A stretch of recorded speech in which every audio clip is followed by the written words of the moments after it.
Good evening and a warm welcome to tonight's edition of The Probe. Tonight we delve into the intriguing case of the shape-shifting, form-shifting, mutating, amoeba-like Cecilia Dapaah $1 million case. Well, we've termed it the Mutating Cecilia Dapaah case. I'll go straight into the details. I'm sure this is an issue that we've been following for some time now, but it's become necessary to delve deeper into it because of the Attorney General. We've seen the Deputy Attorney General right on the docket that has been sent to it, or they called for it from the police, and there are some recommendations, and it's bringing up some discrepancies that we need to actually get answers to, for which reason we are delving into it tonight. Well, so from the facts of the case, as we've seen from the Attorney General's recommendations, accounts of Cecilia Dapaah on missing items. What we know so far, the late brother's money, now we are told, is $800,000, and the jewelry is $95,000. We've been going through this, but the kente cloth, we are told now, is $56,000, dresses $20,000. We are hearing of handbags $35,500, a bag containing cash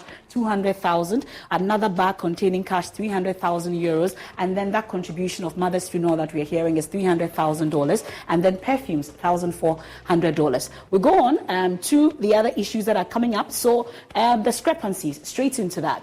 The item on the amended charge sheet, we know that by now that we've had 3 amendments when it comes to that particular charge sheet and the AG's account. So this is what we know. For the kente cloth, on the amended charge sheet that we have, we know that it's coming up to 90,000 Ghana cedis. But from the account that we are hearing from the Attorney General, it's just 56,000. Did I say just? It's not. It's 56,000 Ghana cedi for kente cloth. Then the dresses, we are told earlier it was 95,000. But from the account that we are seeing from the Attorney General, it's 20,000 Ghana cedis. Then the men's suit. Earlier, I'm sure you know by now that we're told that there were 6 of them, which was amounting to $3,000. Now we are told it's 5. Just 5 of them, and it's amounting to $2,500. So if you work the maths, each of them costing $500. So these are some of the issues that have come up. Now, still on the amended charge sheet, we've always known that it's $1 million belonging to Cecilia Dapaah, from what we've been told. In fact, the case is in court, and the police, from all the 3 amended charge sheets, it is $1 million belonging to Cecilia Dapaah. But from the AG's account, we are now hearing that $800,000 belonging to Cecilia Dapaah's dead brother, and then 200,000 cedis belonging to Cecilia Dapaah. And we know that that 800,000 belonging to Cecilia Dapaah is actually the deceased brother and not her. And then that contained in Cecilia Dapaah's house, that's the 200,000, which is supposed to be hers. And then that of the 300,000 euros. Really, the AG has been asking for further investigations about the source of that particular money. We know Special Prosecutor also working on that. But going on, this is the discrepancies that we are seeing. Yeah, we can go on to the very next slide. And the date the accused was caught in action, we all know, is 6th October 2022. And then the date on subsequent complaint sheet, the very first complaint we are told is 1st July 2023. That's the date on initial complaint sheet. Then later is 4th July 2023. So this 9 months gap, that's where the question comes up as to what exactly happened between the 6th of October 2022 all the way to 4th July 2023.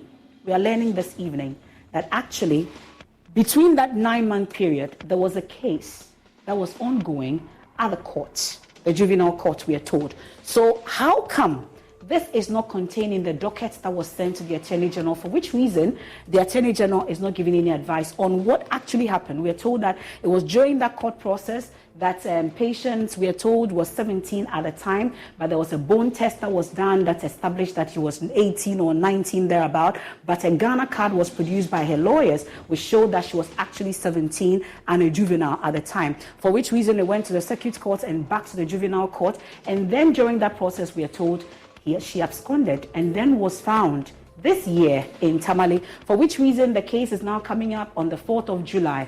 But these are questions that are begging answers that we'll get this evening.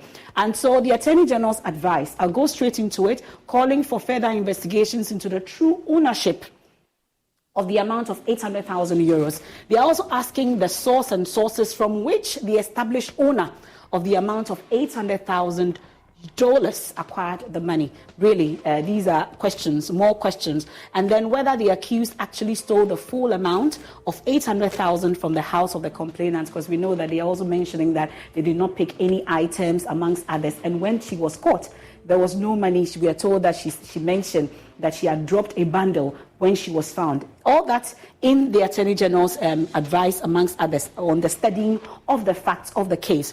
And also the sources from which the established owner of the amount of $200,000 and 300,000 euros acquired the money, which we are now learning that one, we are told, is for Cecilia Dapaah. The 800,000 is for the dead brother. Dead men don't talk. What really then will happen? So the Attorney General has announced that it is taking over the prosecution of the case. When exactly is that starting, amongst others? We know we're in court just last week, and the issues came up. The second complainant, the second accused, lawyers had raised concerns about the fact that his client has not stolen any money. She's a lactating mother, and they've refused bail, amongst others. These and more are issues that we'll be delving into tonight here on The Probe. We are live on the Joy News channel. We are also on Joy 99.7 FM for our radio audience. We are on DSTV channel 421. Go TV is 144. We are on myjoyonline.com, all our social media platforms. Don't forget, you can tweet at us with hashtag The Probe. I am Emefa Apau, a quick turnaround, and my guest for tonight is Ghana's Deputy Attorney General, Alfred Tuah, who will shed light on the recommendations that his outfit is giving to the police. Really, the job that has been done by the police, good job or poor job? More questions than answers. Who is actually giving us all the answers that we need? Whose account should we believe? Stay with me here on The Probe. Right back after the break.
It was barely a year ago when I sat in this very hall to witness the 2021 Distinction Awards. I watched with awe and admiration the honor and prestige conferred upon the then awardees. They had braved all the odds to make it to the top. I wondered if I could ever achieve such a feat. However, I was motivated and I determined to make it a reality. The WAEC Distinction Awards 2022, showing this Sunday on 6th August 2023 at 6 p.m. only on Joy News.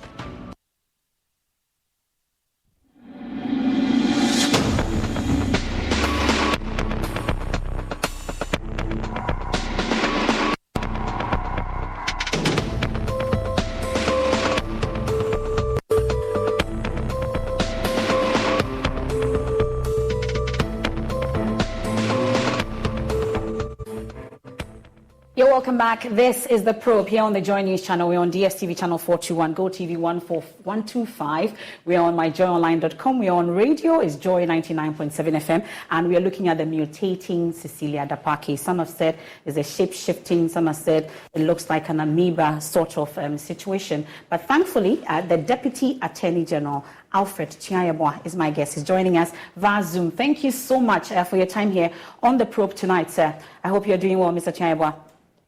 I'm doing so well, my sister, and you? I'm doing very well. Thanks for asking. Good to see you. So there are a lot of questions that have come up that we are grateful that you are here with us tonight to give us answers to. But first off, starting all this, we've always seen the police going to court in terms of even the amended charge sheet, the 3 times that has been amended. It's been $1 million belonging to Cecilia Dapaah. And even though we are now hearing that it is $800,000 that belongs to the brother, they were still in court, even as at just last week, mentioning that 1 million is for Cecilia Dapaah. How do we really reconcile this versus what you've written, your accounts, versus what the police has actually given us? Well, thank you very much. Yes, I think this matter is of interest to a lot of Ghanaians, including me and then you. It's also of interest to the state. The issues about the figures. The Attorney General took hold of the docket and we decided to go through the docket. And in our review of dockets at the AG's office, we limit ourselves to the documents on the docket. We limit ourselves to the facts and evidence on the docket.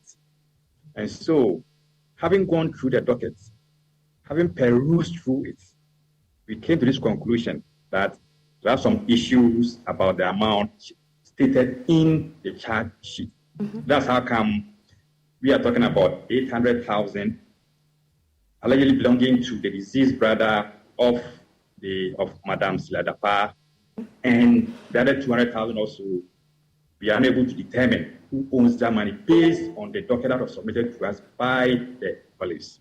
So if the police submitted a docket to you mentioning that 800,000 or giving you a breakdown saying that this one belonged to the dead man, how is it that they are in court mentioning that 1 million is for Cecilia Dapaah? I'm sure you've raised questions about that. Yes, we were also concerned about it. That's why if you read our advice, we've indicated that they should just establish who owns the $800,000. Because there is a statement from Madam Cecilia Dapaah to that effect. There is also a statement from a brother of Madam Cecilia Dapaah to that effect. And these documents were submitted to us by the police. Of course, they may want to say they don't believe the story of the brother of Madam Cecilia Dapaah. They may want to say so. But that does not mean that they should not investigate to see whether indeed that statement by the brother, that statement by Madam Dapaah are true. And that's one issue that we raised in our advice to the police. Okay. Well, we'll talk about the work done by the police and your own assessment of the work that has been done, because you've given some directive. But within that period, the incident happened on the 6th of October, 2022. And then we're hearing that the case was filed, or the complaint was filed on the 1st of July and then subsequently 4th of July. And then we've seen some amendments to it. So the concern was the gap, the 9 months gap within that period. We are learning tonight that indeed there was a case that was held, that was actually, Patience was being tried at the juvenile court. And then there were concerns about her age, which then went to the circuit court, amongst others. Did it come up in the docket that was given to you by the police? The docket that was submitted to us had nothing about a case pending in any juvenile court. The only hint we had in that docket was that a report was made to the police at Tesano in October. But even that, we read it, that we could not even find the complaint that was lodged in October 2022. And so, in terms of a prosecution going on in the juvenile court or in the circuit court, we are not aware. And this advice we gave to the police, if indeed such a prosecution is going on in the juvenile court, they must alert us and submit that docket also to us. Maybe the issue that we raise may be contained in that particular matter. So we advise based on the single docket the police submitted to us. But Mr. Chayamba, then this raises concerns for all of us that this particular case that is of interest to you, at least, there have been issues about threshold and you not being informed amongst others. These are issues we'll come into. But the concern that this particular case was being tried at a point where we told Patience absconded, and then the issues about her age came up, for which reason was at the juvenile court and all. And this Tesano concern that you raised in the examination of the docket, which was the very first, which you said there is nothing in the docket on the complaint made by Daniel Osekufu or any member of the household at the Tesano police station. But this case that we are told, from what I'm seeing from that proceeding, that court case was based on this particular Tesano police station complaint that was filed by Daniel Osei-Kuffour, how is it that the police will not inform you? And it raises concerns about our prosecution. And should we believe what we are hearing? We are also very much concerned, having heard this. We are also very much concerned. And I think that's the very reason why, if you look through our advice, we indicated to the police that anytime they have a matter beyond a certain threshold, they must submit such a docket to the Attorney General for advice. And this is news to us. We cannot explain why the police should submit a docket and decide not to submit that docket to us for our perusal and subsequent advice. So we are actually bothered, and we will go in fact, we go into this matter and get to the root of this particular matter. If there are other dockets, we need to have everything before we can make a holistic review of the matter. But as we have it now, we review only one docket. The docket which the police sent to us contained the statement of Madam Cecilia Dapaah in July, the brother in July, the husband in July, and the other accused persons also in July. So, Mr. Chayabwa, then what happens now that you are learning that it was not contained in the dockets that you were giving, which you called for? I'm sure you called for everything that concerns this particular case. And if the police withheld information from you in terms of the fact that there was a leg that was in another court and that was not given to you, what happens?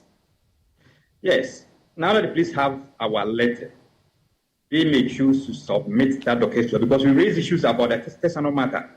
In their response, they may on their own submit that docket to us. But if they do not do that, definitely within the week, we'll write to them for that docket because we need to look at that docket also.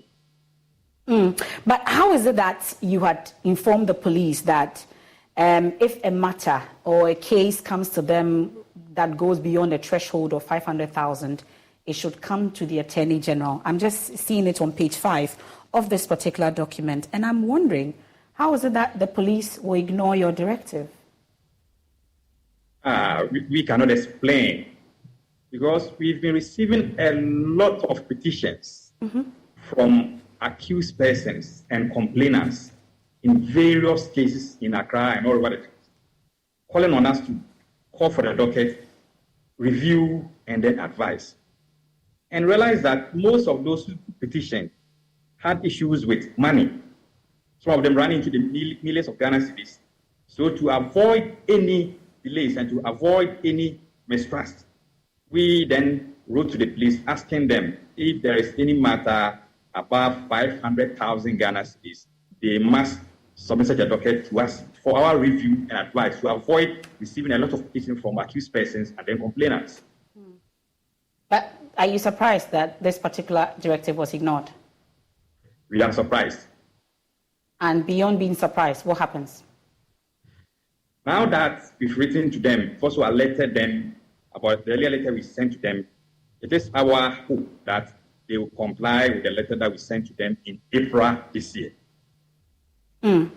Well, we'll get into the issues that have come up because I know that there are a lot of questions that need answers that has come up so far. But let me quickly find out from you, knowing the back and forth that we've seen in terms of some information being withheld among others. You have studied that docket. I haven't. I've only read your recommendations. I've seen the charge sheet amongst others. What will be your own assessment of the work that has been done by the police when it comes to this matter so far? So far, the police have done some work in this particular case. They have taken statements from the complainants, taken statements from the complainants' witnesses. They've taken caution and charge statements from the accused. Macy's one-day sale is going on now with great deals of the day on back-to-school essentials they need now, like 40 to 50% off kids and juniors outfits, 25 to 50% off backpacks, bags, and accessories. And get their dorm room set with 40% off small appliances from Bella, Crux, and more. Plus, download the app for even more great deals of the day at Macy's. Savings off sale and clearance prices, exclusions apply.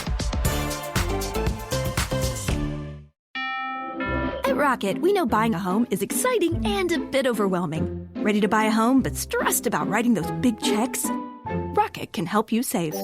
When you buy with Rocket Homes and finance with Rocket Mortgage, you can get up to $10,000 cash toward closing from Rocket Mortgage. It's a pretty big deal. And one you can get only with Rocket. Visit onlywithrocket.com to get started today. For purchase transactions only, must log rate between 331 and 831. Call 8337 Rocket for conditions and restrictions. Equal housing lender licensed in all 50 states. NMLSConsumerAccess.org number 3030.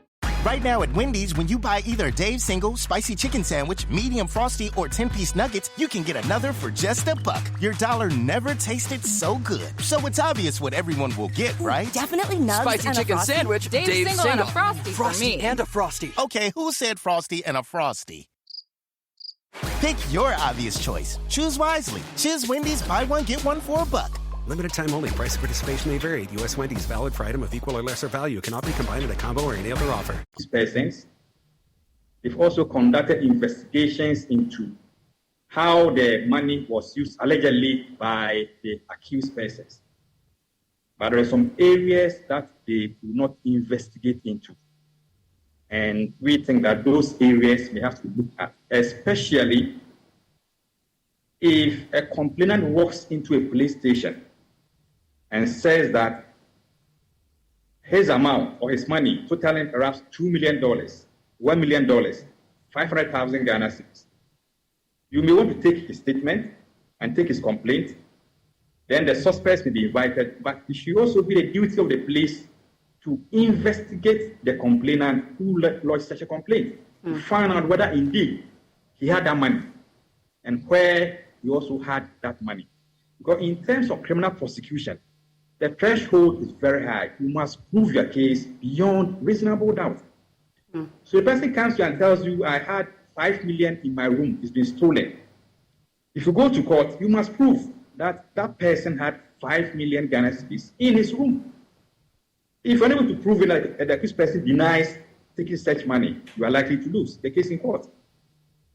But Mr. Tuah, there's been talk about I'm sure you've heard it before, and let me just be blunt about it. Really, there are concerns about why this particular interest of the AG in this matter. You have rightly said that there have been a lot of complaints. This is not the first time the police is dealing with a matter that is beyond this particular threshold. But it appears that you're particularly interested in this matter because it involves Cecilia Dapaah and the public uproar. It appears you are coming to the rescue of Cecilia Dapaah. Far from that. And forcing things down the throat of the police and not allowing them to do their investigation.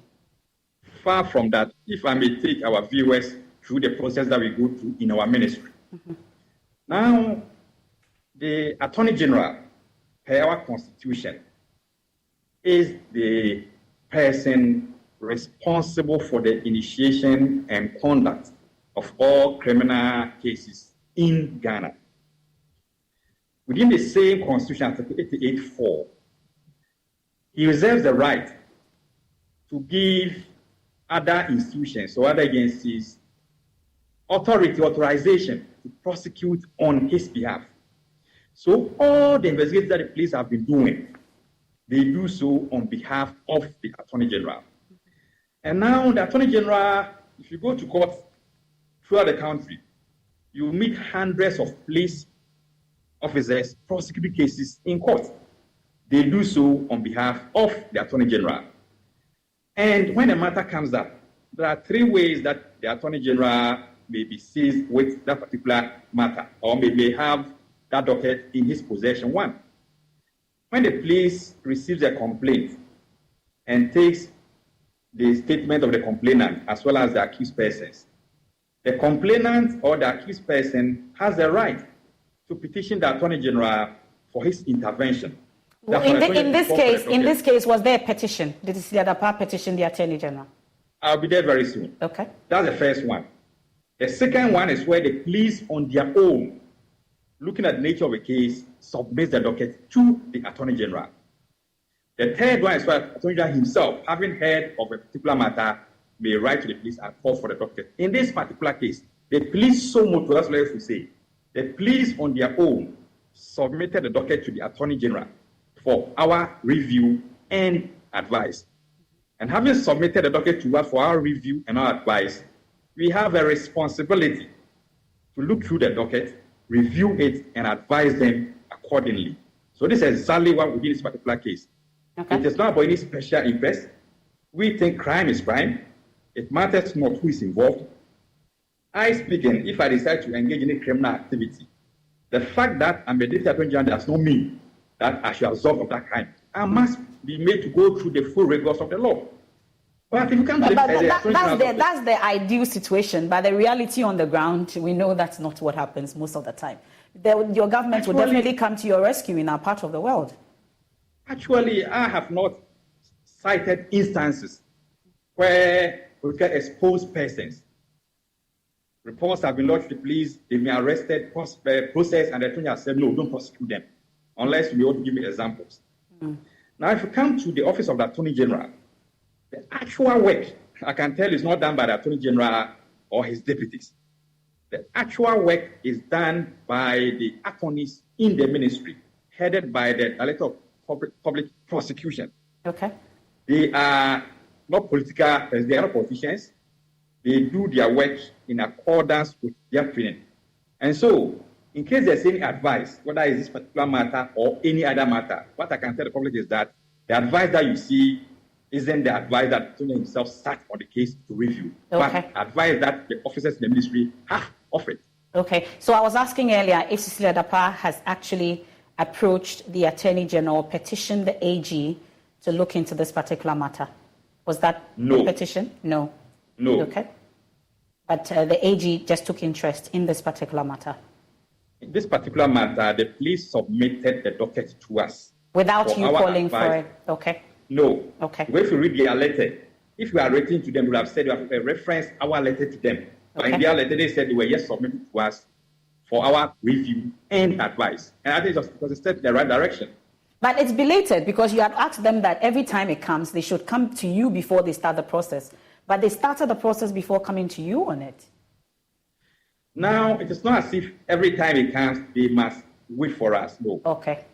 If someone walks into a police station, the police have to do their job. Okay. They will take your statement, start from there. They will investigate. But we are saying before you go to court, unless, of course, after arresting the accused person, we take the person to court for it to be either remanded or granted bail. But thereafter, refer the docket to us for our review and advice. At least that's the essence of justice. Because the accused person there may think that things are not being done right, or the client may be thinking that things are not being done right. So we give it to our attorneys, they will review, and based on the review, the advice is offered. So now that you've taken over prosecution of this case, you've given them some time to also do further investigations. You're looking for source of the money, amongst others. Really, do you have any timelines that you've given the police to submit back to you, further investigations, or the directive that you've given them?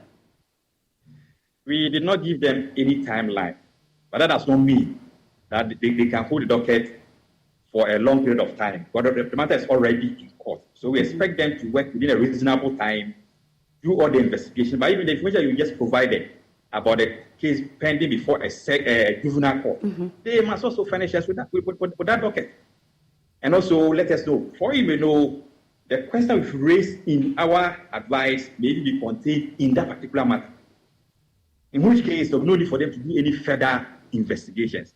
Okay. So we're waiting for them to respond to our opinion in a reasonable time so that the matter can proceed. But now that the AG is taking over this case, let's talk about what would change briefly. Then we can get into the audience questions because the police was doing a fair job or a fantastic job according to them. What would change? What would we see differently? A fast tracking of the case, what would change? Now, if the police are able to finish their investigations and the docket is submitted to us for prosecution, the docket will be assigned to an attorney, that's a lawyer, and that lawyer will then take over the case and prosecute the case in court. And the process in court, you all know, you have to file your witness statements. But let me add that before we hand over a docket to an attorney to prosecute, we always make sure that we get ourselves convinced that the evidence we have on record, the case that has been given to that attorney is a case that can be prosecuted in court. So you may even bring the investigations, everything, but you may realize that Now we have about 5 accused persons. Maybe we say 1, 2, or 3 may not be part of it, or 2 or maybe part of it. And speaking about the accused persons, Mr. Tuah, I see that you punched a bit of holes in each person's case. Let's talk about the father of Patience Butchie, for instance, Kweku Butchie. I see on page 7, very first paragraph, you say there's not enough evidence to show that the fourth accused, father of the first accused, knew that the money his daughter gave him was stolen. Are you recommending that charges dropped against him? You see, if you go through the dockets, the only evidence on record that we had is that the accused person, one of them gave some amount of money to the father. Reasonably, can you say that the fact that your son or your daughter gives you money, you should know that your daughter or son has stolen the money? We must do further investigations. For you may know, he knew. Absent any further evidence, it may be difficult maybe to proceed with some of the accused persons. But with regard to the fourth accused person and even all the accused persons, we want the police to expand the investigation, as we said, expand the investigations. We may get more evidence to proceed with the trial, or we want to say some of them may have to be taken up out of this trial. Okay, but are you not concerned if it comes up that indeed this $800,000 belongs to Cecilia Dapaah's dead brother? Some we are hearing that was a shoemaker, and we are told he's also a chief, but we are told that that chieftaincy, there's no land, attached to that particular chieftaincy from what we are told. Really, are you not concerned about that particular case? I know you are asking for further investigations, but I'm sure you're doing some work in the background also. As AG, Deputy AG, you must be concerned, aren't you? Yes, it is normal for Ghanaians to have money. If you even have $10 billion, that's your money. But it's also normal for the security agencies to also look into the circumstances under which you made that money. So, granted that the $800,000 belongs to the late brother of Madam Cecilia Dapaah, the next question is, how did he come by that money? If that money was for him, was it from his businesses? If it was from his businesses, was he paying the taxes on it? If it wasn't, what was the source? That's why we just looked at issues of money laundering and then other financial crimes that we have to investigate into that. If you get ourselves satisfied that the source of that money has no problems with it, then we'll know the step that we want to take. If we also get to know that that money does not belong to the deceased brother, but for Madam Cecilia Dapaah, she also has to go through the same process of answering where she had it, and for us to know whether there's an issue of money laundering or other financial crimes. Okay, and I'm sure as it keeps developing legs, this particular issue, more than an octopus, now we are hearing that the wife of the deceased has also come up, seeking interest in that particular money since they say it belongs to the dead husband. I'm sure that has been brought to your attention. Yes, I've also heard about that. The wife and the children definitely will have an interest if the deceased husband had such an amount of money. Because the man might have died either testate or intestate, whichever way, they have an interest in it. So if the wife is taking a step to also get a share of that money in accordance with law, I think she's taking the right step. Okay, let's not leave our audience out, because I know that most of the questions that I would want to ask subsequently, audience are also asking. So, if you're ready, let's get into the questions, the first batch of them. And this one is from Sule. What alternatives are you offering government when you... Okay, no, there's a wrong one. So we have this one from Frank. It says, I get the impression that the AG was not aware of this case until it became public. And if that is the case, should we not be worried that the state's lawyer was not aware? That's Frank's question. And we have this one also, the next one. Okay, so we have another one from Ransford. It says, did the Attorney General intervene simply to help Cecilia Dapaah and the government for that matter because of the public uproar about a minister keeping such huge sums of money in her home? That's Ransford's question. And we have another one also. We go into Sumkwa's question. It says, is the account we're hearing now about the $800,000 belonging to a dead man not just an afterthought? I think it's just diversionary. Sunkwa's question. And we take one last one. Lord says, MFI, I'm of the view that because dead men can talk and we are all aware, here's what will happen. We shall be told at some point that the crucial piece to solve this jigsaw puzzle is with a dead man, so the case can go to its logical or get to its logical conclusion. So this is the first batch. So we'll get your comments on some of them. I think some of them we've been speaking about, but really the account we are hearing, Sunkwa's question, about this $800,000 belonging to Cecilia Dapaah's dead brother, an afterthought. Is it not just diversionary? We received a docket from the police. In that docket was a statement made by Madam Cecilia Dapaah about the ownership of $800,000. We received a docket where a brother of Madam Cecilia Dapaah also gave a statement to the police that he brought that money from Kumasi to Accra. So before the docket got to us, these statements were in it. And for that matter, there's no way that we can determine whether it is an afterthought or it isn't. Okay. This matter, we advise that should be investigated further.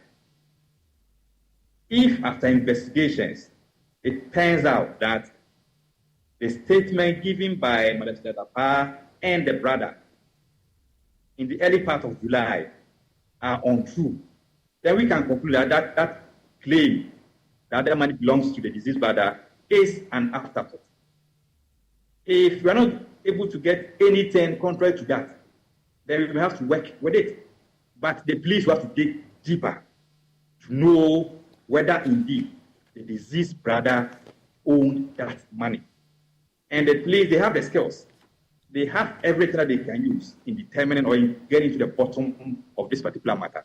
And every lawyer knows that if a deceased person owns any kind of property, getting to know whether the person owns that property or not is something that can be done. So this money, I think the police, they are on top of their job and they can get to the bottom of this particular matter. So let's give the police the benefit of the doubt and then wait for them to see what happens out of their investigations. So we'll not be told at any point in time that dead men can talk. And, you know, Lord is raising the concern that it appears that the crucial piece of the jigsaw puzzle will be told is with the dead man, so the case won't go anywhere. It's true that dead men don't talk. But the state will not say, because dead men don't talk, you have to take the statement given by a deceased person's brother or sister as a gospel proof. Okay. That piece of evidence, I can assure you, if it is tendered in court, lawyers for the accused persons will definitely cross-examine those people who may want to give evidence on that line. So we need to be convinced, as prosecutors, we need to be convinced that evidence, if we seek to tender it in court, will not be a challenge. And that's the reason why we are very particular about knowing that one. If we're able to know it, and we assume that because they've said it's for the deceased brother, just take it, then perhaps we're not doing what we're supposed to do as prosecutors. Well, Frank's question is, he's of the view that he gets the impression that the AG was not aware of this case until it became public. And if that's the case, should we not be worried that the state's lawyer was not aware? Interestingly, we got to know about this case when the Chronicle published it. That was the first time, I think it was on a Friday. How? Mr. Ofechaibo, how are we supposed to believe this? And I think it's something that the police should be in a position to answer. Because they were prosecuting the case. And you know, if you have a case in Ghana and the police are prosecuting it, if you sit in Accra as the Attorney General, you may not know everything unless it's brought to your attention. So had it been the fact that there was a publication, perhaps you wouldn't have even known. If the police had actually complied with our earlier directive to submit cases above 500,000 pesos, perhaps all these things wouldn't have happened. And I'm sure that a lot of people will have the same reaction. But Ransford, I'm sure you've been speaking to his question, but he was asking whether you simply intervened because you want to help Cecilia Dapaah and the government for that matter because of the public uproar. Maybe you can touch on it briefly again. Is that the case? We are not in the least prepared to intervene because of personalities to cover up. No. If we were to do that, they will be sending a dangerous signal to the people out there.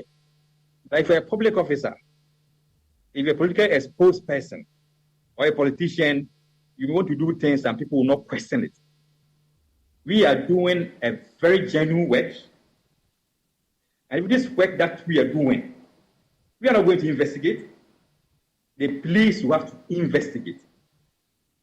And I've always told people that you can get a good case to prosecute depending on the investigations done by the police. So we are interested in the police doing all the investigations, getting us all what we need so that this case can proceed in court. It will also be possible that after the investigations, we may have to get other accused persons. Okay. For example, if at the end of the investigation, it turns out that the amount we are talking about actually belongs to Madam Cecilia Dapaah, and she was able to justify how she came by that money, and there's an aspect of money laundering, she'll be charged. She'll be charged. So I'm just waiting for the police to conduct the investigations. There's no attempt whatsoever. It's a genuine quest to ensure that we get to the bottom of this particular matter and nothing else. Okay, but if I heard you right, just moments ago, you mentioned that all criminal cases are prosecuted by your outfit, which is the AG. And I'm wondering why this particular criminal case, we're not aware. Yes. We prosecute all criminal cases by the Constitution. We've also given other institutions the authority to prosecute on our behalf. So until these authorities or these agencies also come up or come to us to tell us we are prosecuting this particular case, we will not be in a position to know. I know that at a point in time, there was this project where we could just link the police CID to the AG by means of ICT, so that the moment even a complaint is received, automatically it will trigger at our end.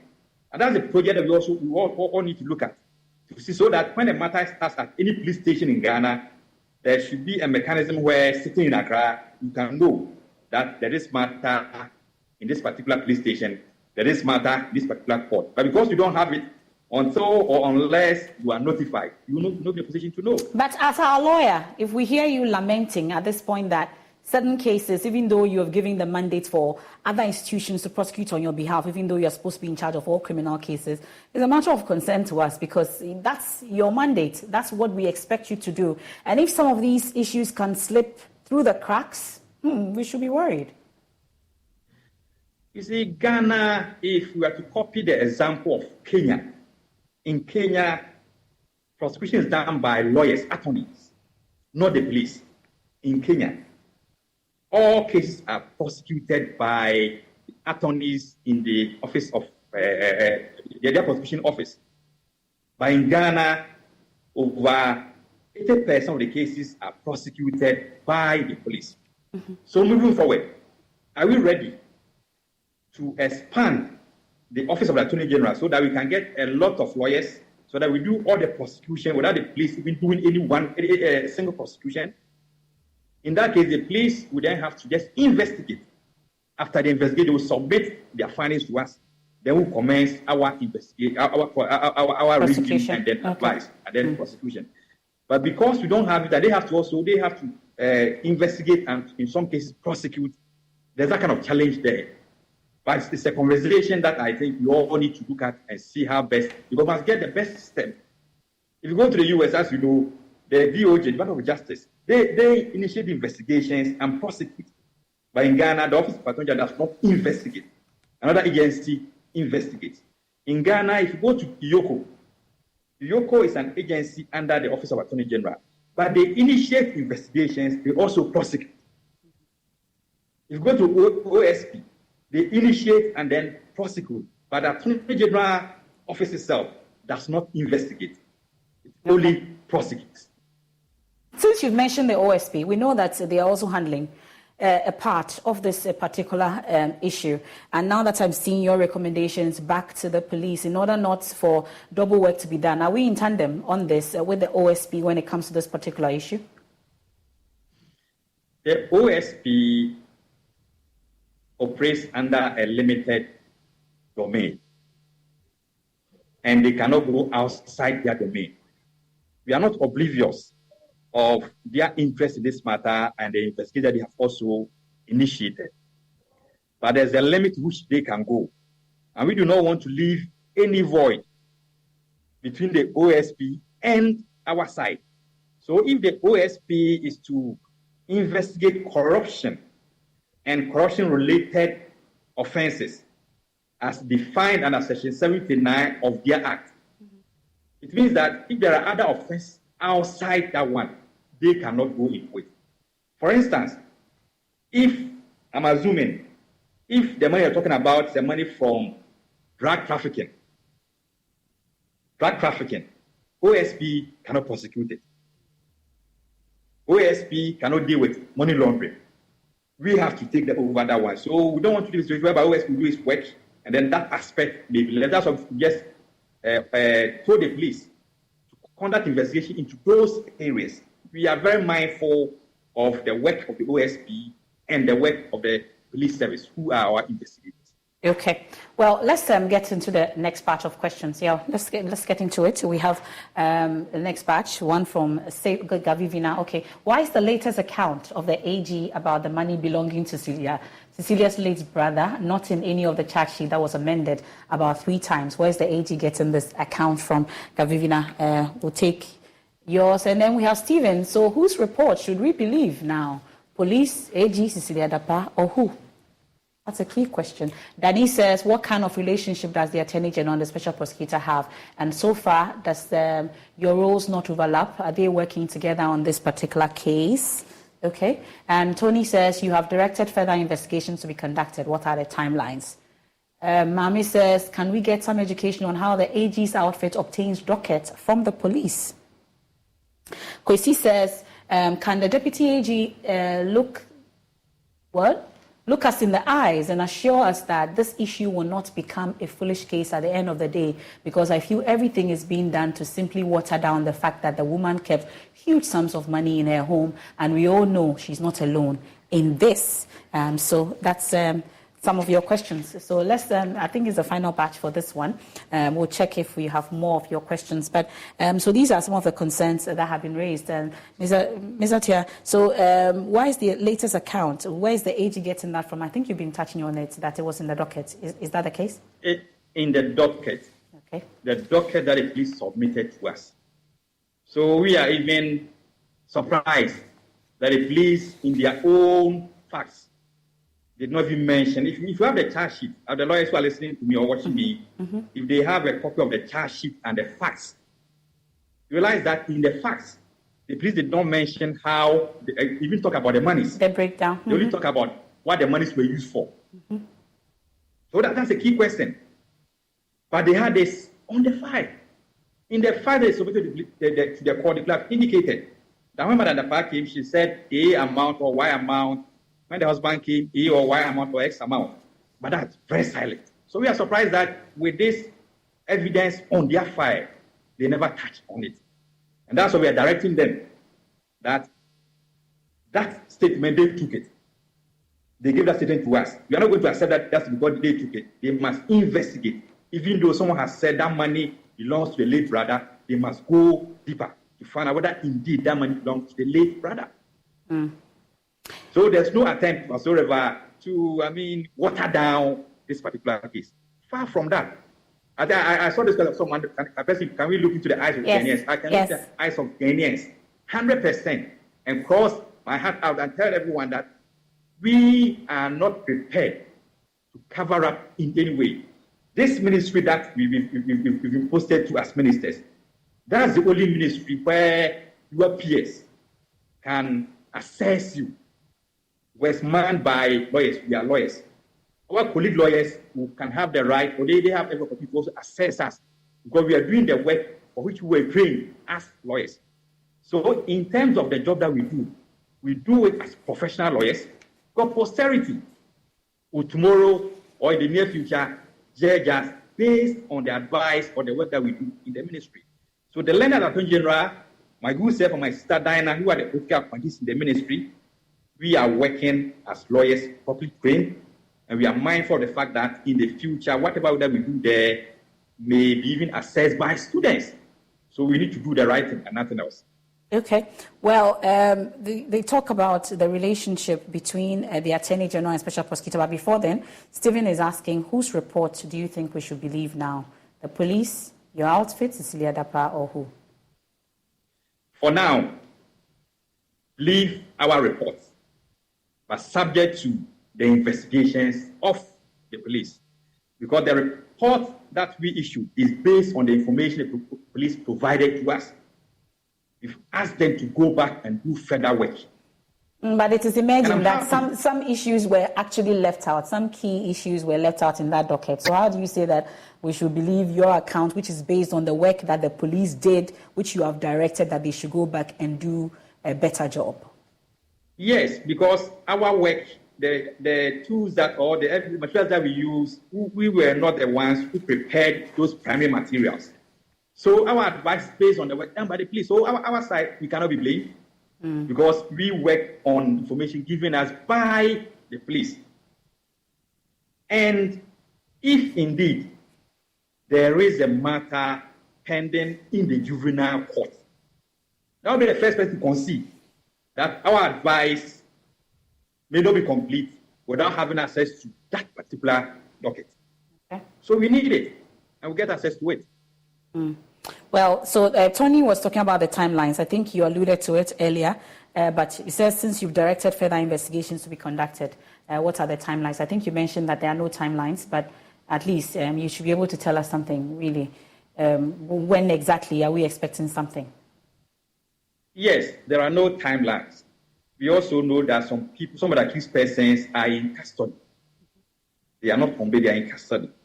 They cannot be in custody because the AG is still conducting or asking the police to conduct further investigations. And so, in the interest of justice, we'll be urging the police to act expeditiously in their investigations and then come up with what their findings for us to eventually know whether to prosecute, whether not to prosecute, who to prosecute, and who not to prosecute. And talking about some of the accused persons still in custody raises key concerns. One of them, we are told, is a lactating mother, has a 6-month-old baby, and we know that every crime in Ghana is bailable, including murder. So how is it that we still have this accused person, even though she's a lactating mother, still in custody without being granted bail? Our understanding is that accused person was granted bail, but it has to do with the conditions of the bail, and we do not determine the conditions. The conditions are determined by the courts. It's not the duty of the lawyers for that accused person, if they think the conditions are harsh, file for a variation of the bail conditions. That is within the reserve of lawyers for that accused person. The other accused persons, I think they will be in court next week. Their lawyers may have to do their job. But when it comes to a grant of bail, we do not determine it. Of course, you do not. But we're told that at least the lawyers tell us that they've been trying to get that. But they've been, you know how these tactics work sometimes. There was a 2-week period that was given. But really, are there no considerations whatsoever for the fact that this woman is breastfeeding and that they have to take this baby to the cells for breastfeeding, amongst others? I would rather urge the lawyers for the accused persons to push. I was in private practice. I went through similar processes. Your clients may be refused bail, but you keep knocking. And I'm very convinced that at the end of the day, they may be granted bail by the court, but we don't have control over it. Okay. Well, and there was one that they wanted some education on what kind of relationship the Attorney General and Special Prosecutor have, and so far your roles, whether they are overlapping and whether you are working together on this particular case. Yes, the Office of the Special Prosecutor is an independent body that has been authorized by the Attorney General to work in a limited area. the OSP has been limiting itself to that area. So in terms of conflict, there's no conflict at all. Rather, there's that kind of collaboration. Because, now the OSP, as I said, has also commenced investigations into this particular matter with respect to corruption-related offenses. The information that they may have, if the police also conduct DS, it's possible that these two agents may even want to share notes. It's possible. So they are all working in the interest of the state. But the OSP is within a certain area. The police, they have a larger area that they investigate or they do their work. So that relationship is very healthy, no problems, and let's also support the OSP to do its job. And Mami wants some education on how the AG's outfit obtains dockets from the police. I've explained earlier 3 ways. There's either someone petitions, and the petitioner may be the accused person or the complainant. Okay. But the fact that his petition doesn't mean automatically call for a docket. If you send a petition to the AG's office, the attorneys there will have established to see whether there's a basis for the petition. If there's a basis, you call for the docket. Second, if the police on their own, having taken up a matter, decide to submit the docket to the attorney, that's also allowed. Then the attorney himself may also want to call for a docket. So these are 3 possible ways that a docket can be sent to the AG's office for advice. Okay. Well, in wrapping up, Mr. Chairman, because we've exhausted some of the questions that have come in, and we'll get more. I see that there are more that are coming in, but from the recommendations, and we've read portions of it, gone through the holes that you've punched into the work that was done so far. And since your outfit is taking over prosecution, would you say, on the face value of what you've seen and the recommendations that you've given to the police, is this a good case? You are a lawyer as well. On the face, that's what I say, on the face of the record, there is a prima facie case for that to warrant a prosecution of this particular matter, particularly this accused person who has been arrested. On the face of the evidence that we examined in the case docket, some amounts of money will need to go deep to know who owns what. On the face of the record, that is the evidence available to us, there's the need for us to also look at some of the accused persons, whether they deserve to be prosecuted or not prosecuted. Which accused persons in particular in this matter? I know we've raised Kweku Butre's case. There's one also on Malik Dauda, which is the 5th accused person, whether he received money from the accused person amongst others. So from what you see so far, which one of them are key questions that comes up apart from Patience Butre? Yes, I think look at the first and the second accused persons. There's issue about jewelry and then a theft of Madame Dapaah's jewelry and bags. One of them is denying that she never took any of those things. The other one, the police were able to find bags belonging to Madame Dapaah in her possession. So there's some form of evidence that will warrant our interest in her.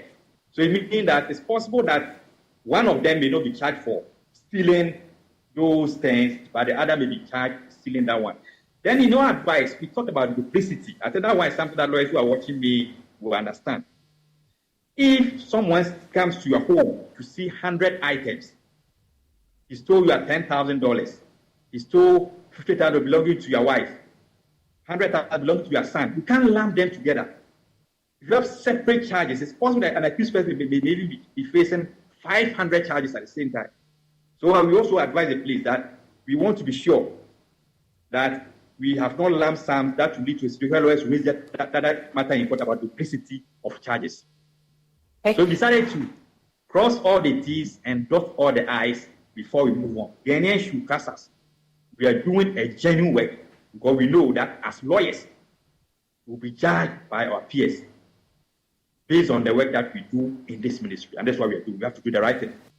Mr. Alfred Chiayabwa, Deputy Attorney General, Ghana, we are grateful for your time here on the Probe tonight. And that's it for tonight's edition of the Probe. To my colleagues, Blessed Suga and Aisha Ibrahim, many thanks for doing me the honors whilst I was away. There's more when you log on to myjoyonline.com. And on behalf of the entire production team, we say thank you for being a part. For our radio audience, A Walk with Jesus is up next. I am MF Apau. Have a good evening.